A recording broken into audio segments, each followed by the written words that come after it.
এই মিথ্যা প্রোপাগান্ডামূলক যে রাজনীতি, এই রাজনীতির যারা পৃষ্ঠপোষক এবং যারা এর পিছনে অর্থের যোগানদাতা, শক্তিদাতা, আমরা দেখেছি কিছুদিন আগে এরা হচ্ছে একটি নির্দিষ্ট ছাত্র সংগঠনের গুরুত্বপূর্ণ দায়িত্বে যারা রয়েছে, তারাই ঢাকা বিশ্ববিদ্যালয়ের নামকে ব্যবহার করে বিভিন্ন পেজের মাধ্যমে, সামাজিক যোগাযোগ মাধ্যমে কিন্তু এই ধরনের প্রোপাগান্ডা এবং মিথ্যা বিভ্রান্তিমূলক এই প্রোপাগান্ডার রাজনীতি শুরু করেছিল। এবং এই রাজনীতিগুলোর পৃষ্ঠপোষক সরাসরি ছাত্র শিবিরের বর্তমান যিনি শীর্ষ নেতৃত্ব অন্যতম এবং তথাকথিত যে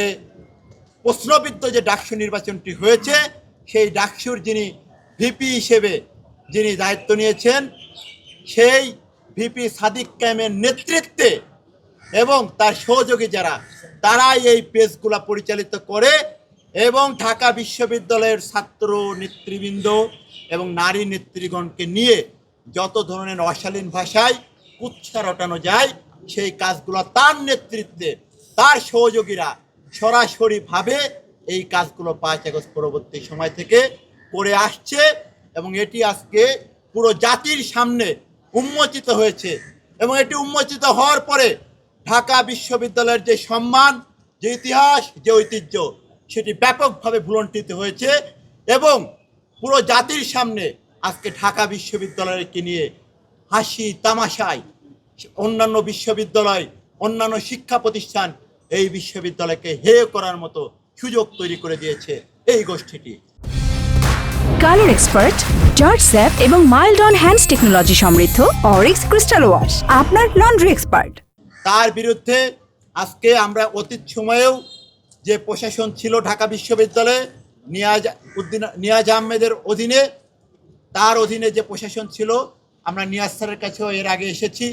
তার কাছে এই বিষয়গুলোর বিরুদ্ধে আমরা সুনির্দিষ্টভাবে লিখিতভাবে আবেদন জানিয়েছিলাম তারা যেন এই ঢাকা বিশ্ববিদ্যালয়ের নামকে ব্যবহার করে যে মিথ্যা প্রোপাগান্ডার রাজনীতি শুরু করেছিল তার বিরুদ্ধে যথাযথ ব্যবস্থা গ্রহণ করে। কিন্তু তারা সেটি ব্যবস্থা গ্রহণ করেনি, ন্যূনতম কর্ণপাত করেনি। ডাকসু নির্বাচনের আগে আমাদের সুনির্দিষ্ট প্রধান দাবি ছিল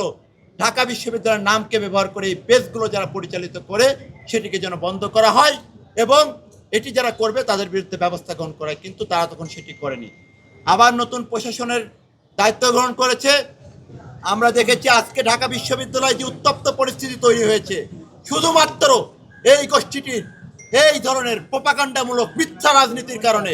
শিক্ষা প্রতিষ্ঠানগুলো আজকে পুনরায় উত্তপ্ত হয়ে উঠেছে এবং এর পিছনে সব থেকে বড় ভূমিকা পালন করছে এই গুপ্ত রাজনীতি, যে গুপ্ত রাজনীতির কারণে আজকে পুরো শিক্ষা প্রতিষ্ঠান উত্তপ্ত হয়ে উঠেছে। আমরা মনে করি এই মিথ্যা প্রোপাগান্ডামূলক এই ফটোকার্ডের রাজনীতি এবং মিথ্যাচারের রাজনীতি যদি বন্ধ না হয়, তাহলে বাংলাদেশের শিক্ষা প্রতিষ্ঠানগুলোতে, শিক্ষাঙ্গনে শান্তি ফিরে আসবে না। এই জন্য আমরা আমাদের মাননীয় ভিসি মহোদয়ের কাছে আবেদন করেছি যে ঢাকা বিশ্ববিদ্যালয়ের নামকে ব্যবহার করে যে পেজগুলো ব্যবহার করা হচ্ছে সেইগুলোর বিরুদ্ধে আইনানুগ এবং প্রশাসনিক ব্যবস্থা গ্রহণ করা এবং এটির সাথে যারা জড়িত সাদিক কায়েম সহ তার যারা সহযোগী, তাদের বিরুদ্ধে বিশ্ববিদ্যালয়ের প্রশাসনিক এবং আইনানুগ ব্যবস্থা আগামী 48 ঘন্টার মধ্যে গ্রহণ করতে হবে। অন্যথায় ঢাকা বিশ্ববিদ্যালয়ে